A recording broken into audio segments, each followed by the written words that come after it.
Hey, this is TBK, Turnbuckle King. Got another episode of Locker Room of Wrestling News. We got the Locker Room News for December 17th. Main stories will be about Lacey Evans, never was about WWE. Charlotte Flair update. More stories will come. Stay tuned.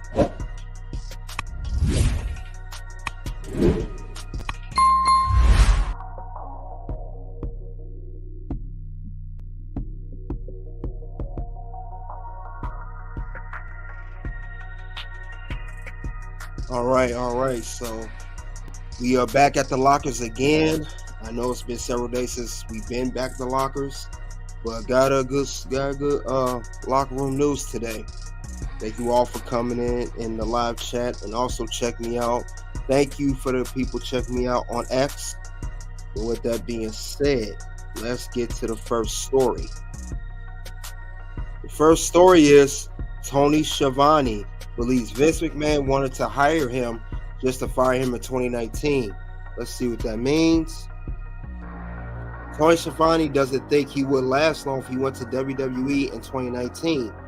Tony Schiavone worked for WWE from 1989 to 1990, filling various roles including play-by-play announcer. Schiavone departed WWE in 1990 to work for WCW, where he became the lead play-by-play announcer until 2001, when WCW went out of business. Let's see what else he says regarding it.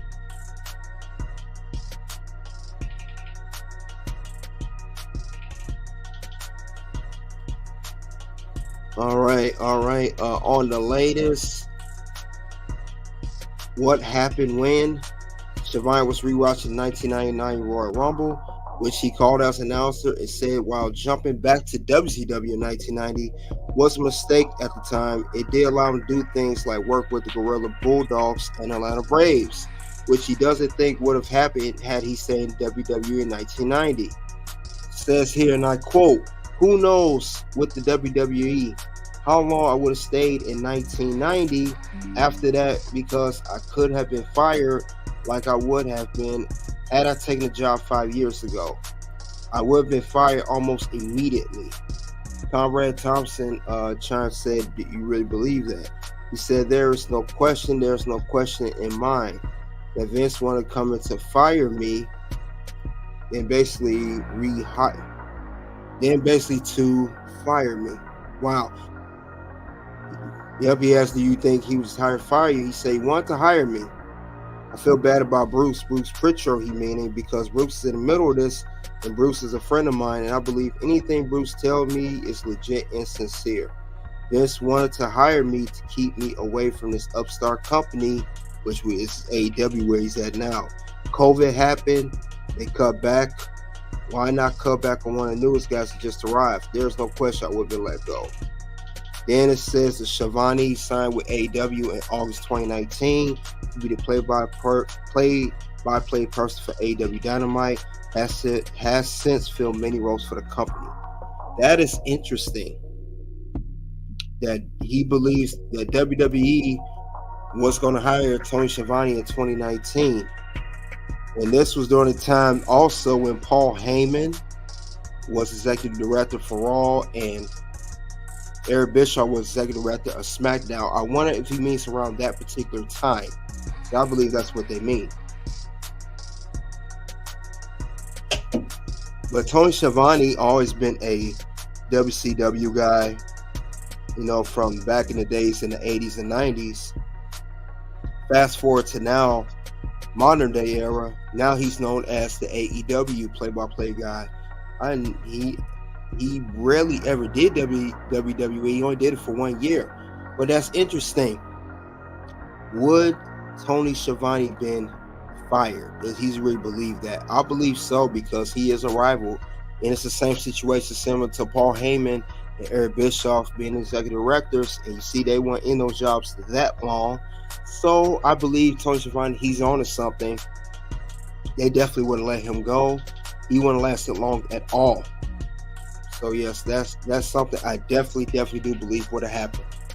And it's good he made the right decision by not staying with WWE that long back in 1989. and definitely not coming to WWE now. Because he got fired, he went to AEW anyway. At least that's the way I see it. But you guys think Tony Schiavone would have been fired or rehired? That's the $1 million question. Would that have happened or not? Now, with that being said, that's all I have for this particular story. And we will head on to the next story.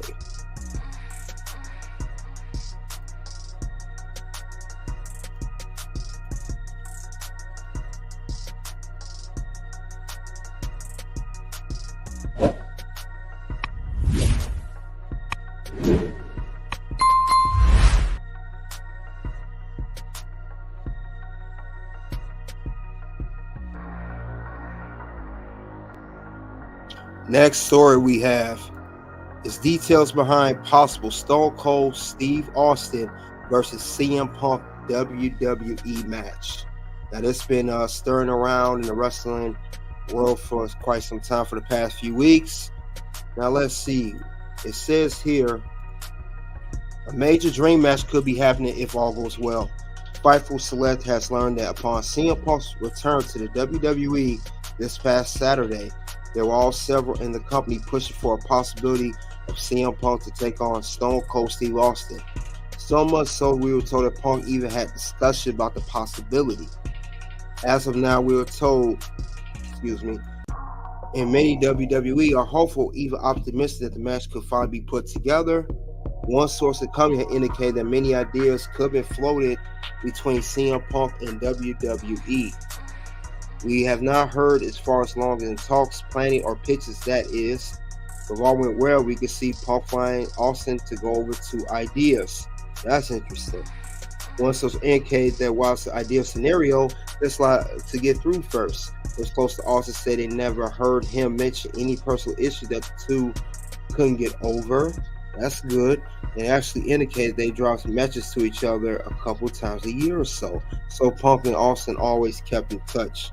Very, very interesting to know. That's good to know. CM Punk and Stone Cold Steve Austin have been a long dream match for the better part of 20 years. Stone Cold Steve Austin was not interested in a return to the ring. In 2022, he appeared in the main event of WrestleMania to take on Kevin Owens, left the door open for a potential return to the ring. We were told that Austin approached for multiple WrestleMania matches. None came to fruition. Now, it said preparation for his WrestleMania 38 match, Vince and Drew Gulak, Vince McMahon, meaning they traveled to his property to ensure he was prepared for the match.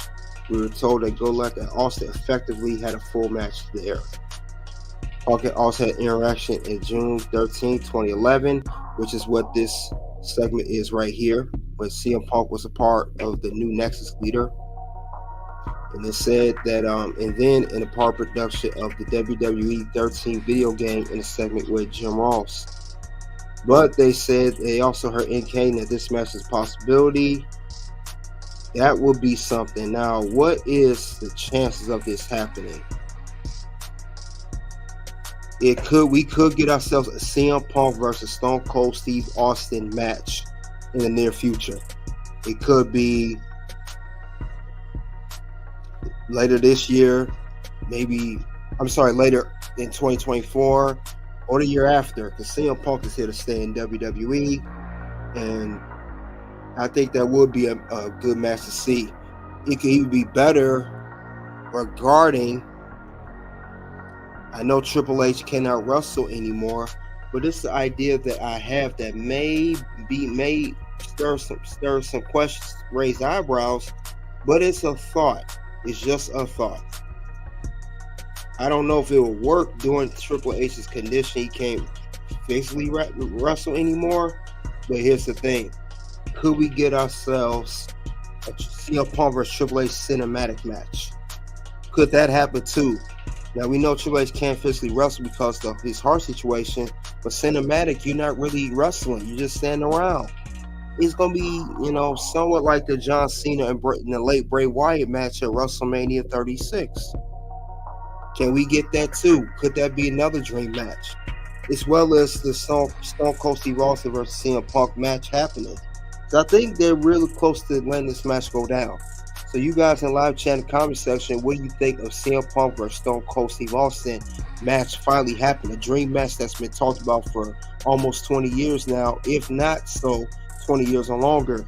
Could we get that now? This Stone Cold did wrestle at WrestleMania 38, and CM Punk's now back in WWE. I think that's something to definitely talk about. Some we should ignore. Anything's possible. Remember, we are in the WWE after all.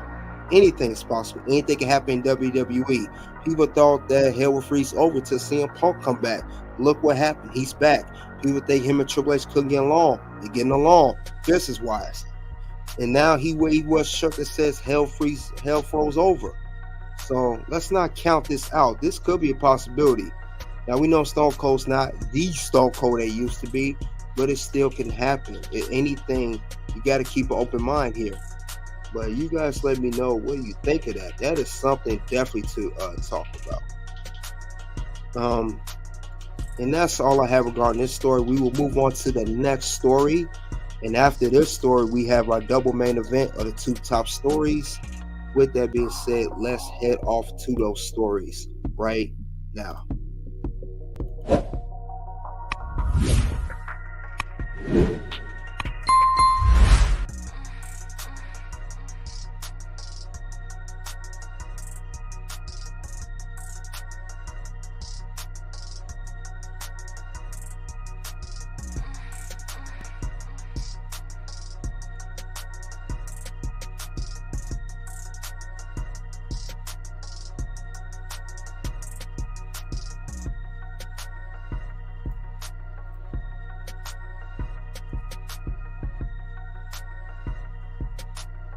All right, so we have the next story. It's about Mark Henry. Now, this is breaking news. This is something that just was released a couple hours ago. Mark Henry talked about his time in WWE, how he's a power lifter and he had personal issues while he was off from WWE, performing powerlifting competitions. He was talking about his mother being sick at the time. And he said something interesting that conversation that him and Vince McMahon had. Let's see what Mark Henry had to say on Kurt Angle's podcast, The Kurt Angle Show. Let's see what I had to say, and we will play that right now.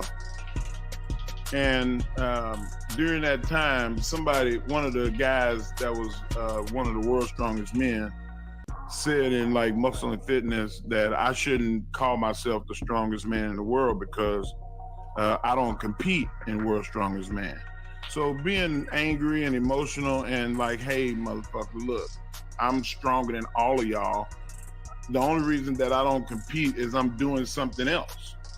And I just got angry and I asked Vince.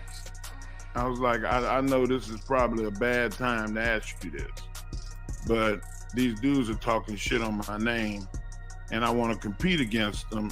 And he said, Mark, you don't have to prove nothing. I said, it's not about proving it to myself. I know who I am. I said, but this is a chance for me to, prove it to the world again. And he said, well, I'll let you do what you want to do. He said, but if you lose, he said, we don't have a place for the second strongest man. Jeez. And basically told me that if I lost, I was done. So, like, I knew that I was going to win, though. Like, I was meant to lift. I ended up wrestling, and I made the fucking most out of it. But, like, I ain't had no equals in lifting. I went out of lifting when I was 26, before my prime. Well before. I ain't get the 32, 35. You know what the numbers would have looked like if I would have just power lifted, or if I'd have just did Olympic lifting? I would have got the numbers up. Mid-30s, it would have been. All right, so Mark Henry mentions how if he was going to compete against guys that was challenging his profession, challenging his expertise, would he, as Vince McMahon, could he do that? And Vince said if you lose the competition, you will lose your job. Fortunately for Mark Henry, he still stayed to play with WWE up until his departure in 2020, 2021. When he went to AEW where he is currently. But that is interesting. What would have happened if Mark Henry did not, win that competition? How much he would have been gone from WWE, to say the least. So that's good that didn't happen. You guys let me know what you think of that whole thing with Mark Henry, almost losing his job, him being challenged, and other things. Was it worth him even getting to that extreme? Was Mark Henry taking it too far? I believe he was taking it too far. I think he was going through a lot. His mother had passed away from cancer at the time. And I think it was just a lot of high emotions, as he stated in that interview with Kurt Angle. So I think Mark Henry just let his emotions get the best of him at that particular point. But it's good that, Mark Henry is looking good here. He's still in good spirit. And he's still at AEW. It comes time for the main event. As he would say, this is the end of this story here. And I will go on to have the double main event of Lacey Evans and Charlotte Flair. So we're going to head over that and do that in a second. Let's see what's going on.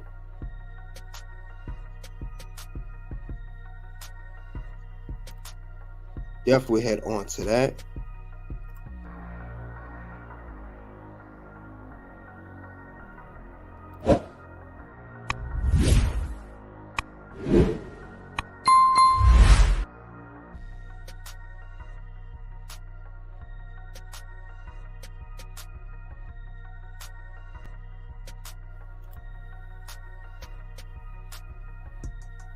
All right, so we got one of the main stories here. One of the main story, part one, is an update on Charlotte Flair and her current health. Charlotte Flair to undergo surgery for torn ACL, MCL, and meniscus. Let's see what this says. Charlotte Flair is set to have surgery as she suffered injury on the December 8th episode of WWE SmackDown. Flair faced Asuka in a WrestleMania rematch on the show. At one point in the match, Flair apparently suffered injury during a commercial break as she fell off the top rope. Fans in attendance shared footage of Flair saying that she hurt her knee. Bayley then interfered and helped Asuka score the win, and officials helped Flair to the back. On December 15th episode of SmackDown, which was this past Friday, WWE announced that Flair will be sidelined for 9 months due to injury. Get well, Charlotte. Per Mike Johnson of the PW Insider, Flair suffered a torn ACL, MCL, and also meniscus where she fell from the top rope. And she will soon have surgery as soon as the procedure can be scheduled. She will be having surgery as soon as that's why I just said that. And Dave Meltzer also reported about the injury in the December 17th edition of Sunday's Daily Update, which is today. On behalf of Fightful, we wish Charlotte Flair well her recovery, and I also wish her well recovery too.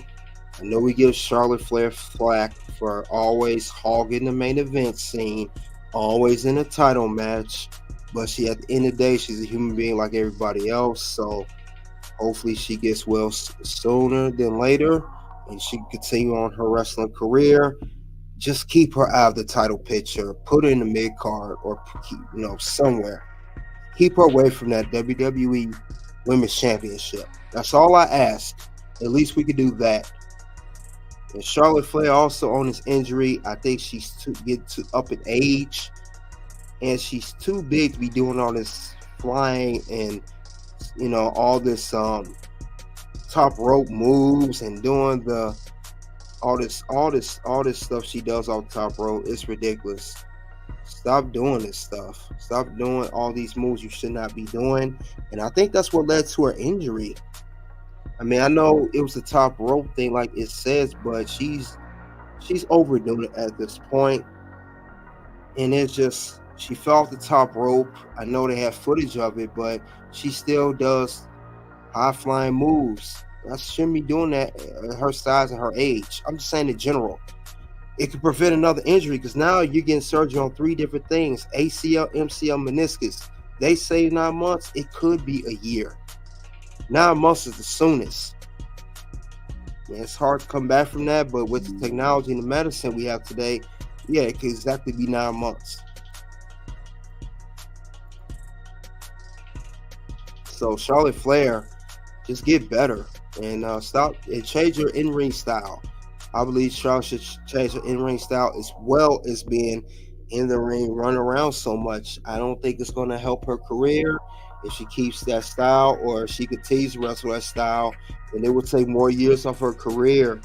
She'll have her better days will be more behind her than in front of her if she continues to wrestle this style. Should Charlotte Flair change her style? That's the question. Should she do that? Because I think she should.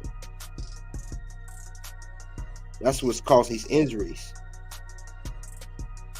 At least give it some thought after you get your surgery. And that's the question. Should Charlotte change her wrestling style? I believe so. I think that'll be the catalyst to let her have a longer career and be more healthier. Because this is not it. All this, all the somersaults, everything, the flips, everything. Let's cut that out. It's too much that she's doing. It's way too much she's doing. She is literally putting her career on the line doing that. That's my opinion on that. You guys can let me know. She needs to stop the moonsaults, all this stuff, moonsault, somersault, all of it. Stop doing it. She's 37. She needs to cut this out. It's not going to help her career at all. It's only going to take years off. But that's my opinion. But I think it'll make a big difference in her career. That's serious surgery that you're about to get. So, other than that, Charlotte Flair get well, and she should get better sooner than later. And I think that'll be the catalyst, like I said before, to keep her healthy. She keep doing this, she's gonna wish she didn't kept this same rough style. Wish she had changed it. But I don't think she will change because she's been wrestling this way for so long. Going on 10 years she's been wrestling WWE. So only time will tell what's gonna happen as far as her career goes. But at least we get a break from Charlotte. Not to say I'm glad she injured. We get a break from Charlotte. She's not gonna be popping up everywhere. So and it gives the other women in WWE to step up and get an opportunity, like Shotzi, for example. We could get Bianca Belair back in the title picture. Whole bunch of things. But that is all I have for this story regarding Charlotte Flair to undergo surgery on tore ACL, MCL, and meniscus. You guys letting me know in the comment section in the live chat, what do you think of her getting surgery? Should she take it easy or so on and so forth? But with that being said, I will head on and move on to the last part of the main event, second part main event. Talk about Lacey Evans right now.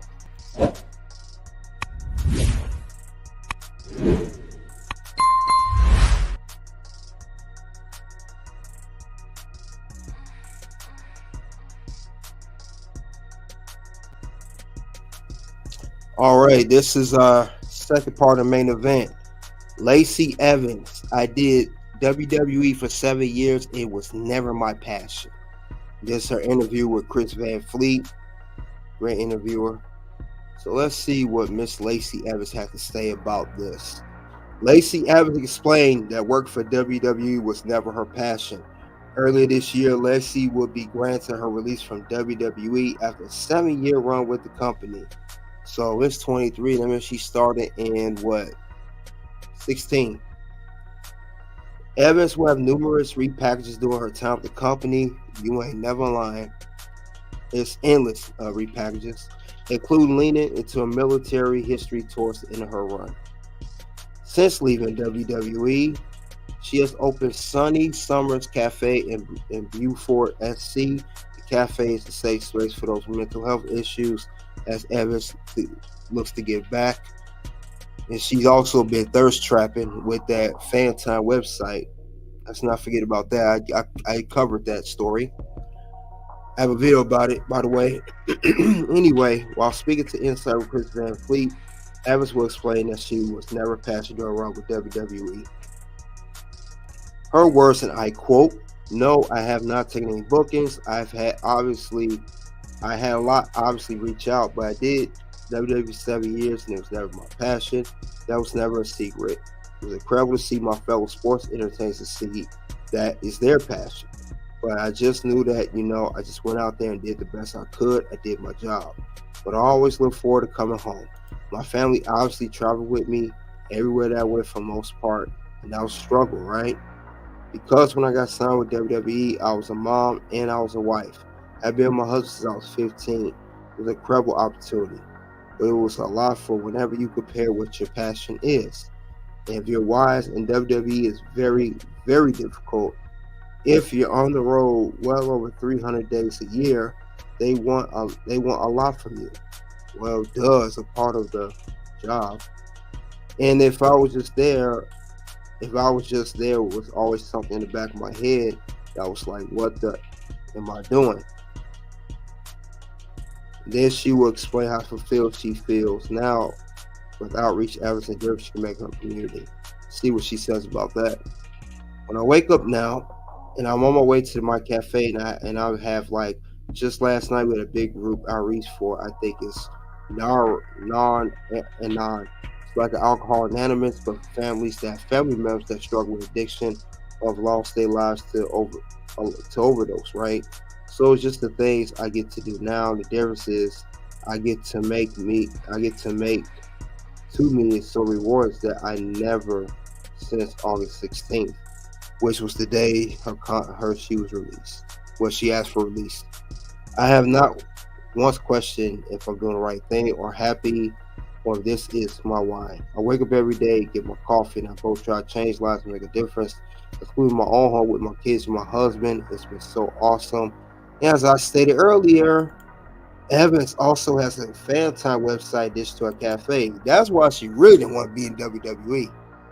But let's take time to look at that part for a second.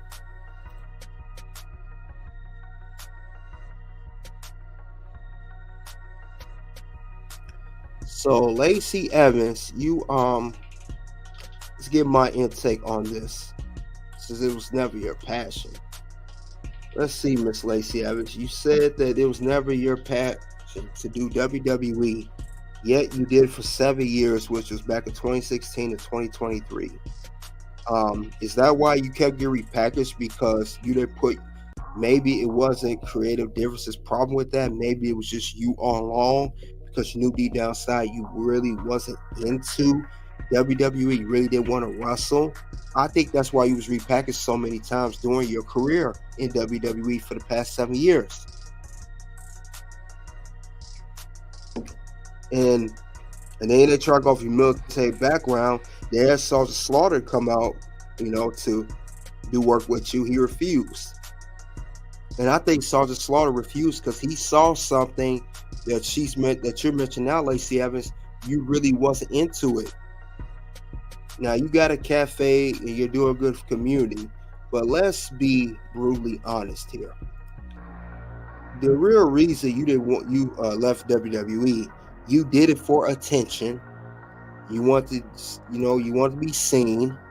You want to say, hey, look at me, I can wrestle, and I look good at it. But this is why you really left. It ain't just about this cafe and in this organization, the big group outreach. You want to be thirst trapped and do this fan time website. Let's stop the cap, Lacey Evans. That's what you really, really, really, I believe, wanted to do. You want to be thirst trapping on this website. That's where your real passion is. You like showing off your body and all that, and you want to be thirst trapping. And And I think that's actually sad that a woman who's not only married but is a mother have children, and they have their mother out there on fan time. It could be doing something other than that. You don't even need to do fan time. You say you got a cafe, you got the big group outreach, one for the families who lost their loved ones to overdose, and the others for alcohol anonymous families. You don't need to do fan time. That's what you really want to do. It's just the only thing also didn't like about the whole WWE's Never Your Passion. You took food out of other women's mouths who really truly have a passion for WWE. You took their spot while they was fighting for their spot, scratching, clawing. They could have been your spot, and you could have walked step to the side and do what you're doing now. I mean, I understand if you didn't like in the first few years. I give you a pass for that. But 7, you knew from the beginning. Why waste your time? Why waste WWE's time? And why rip an opportunity from another female wrestler who could have had that opportunity, that truly wanted to do it and is willing to put in the hard work, dedication, something you lack of Lacey Evans. The craziest part is I like Lacey Evans. I had nothing really against her. I think she had a good Southern Belle character. But now after hearing this, I see why her run did not go well. She wasn't into it. She didn't put her all into it. Lacey did not care about WWE. She didn't care about what the other competitors put work in, even though she said she's happy for them. Blah, whatever. I ain't trying to hear that. Thing about it is, she did not care. All she cared about was how good she looked, how she could show off and earn and get a fan base, get followers, get a name out there, and use the same influencer in that name, even though she used her real name, but they known her as Lacey Evans, and use that and transfer over to fan time, which is what she's doing now. I don't even think you care about the other stuff that you're doing. You really care about fan time. You got an account there. How can you say you're doing a cafe and big outreach groups, but now you thirst trapping on fan time? That's a cover-up. So I disagree with how Lacey Evans went about her WWE career. I'm glad she's out now, but it didn't have to take 7 years to figure that out. That's on call for, Lacey. Not cool at all. You're literally, it's a slap in the face to the women who really put the hard work in and want to be a WWE wrestler and becoming a WWE superstar. So that's really a slap in the face to those women. That's not fair. And that's the issue I have with that. You guys let me know in the comment section below in the live chat. Do you agree with Lacey Evans wasting 7 years saying she never had a passion for WWE and doing it that long and wasting everyone's time, from the management, front office, trainers, producers, and her own time, and could have went to somebody else? That's my take on that. And that's all I have regarding the whole subject of Locker Room of Wrestling News. The Locker Room news for December 17th. Lacey never bought WWE, and also discuss a triumphant update as the 2 main stories. Thank you all for coming out. Soon, 2 videos will pop up. The first will be what led to former WWE champion demise in TNA. Second story is WWE reaches agreement with company. Until then, it is OUT.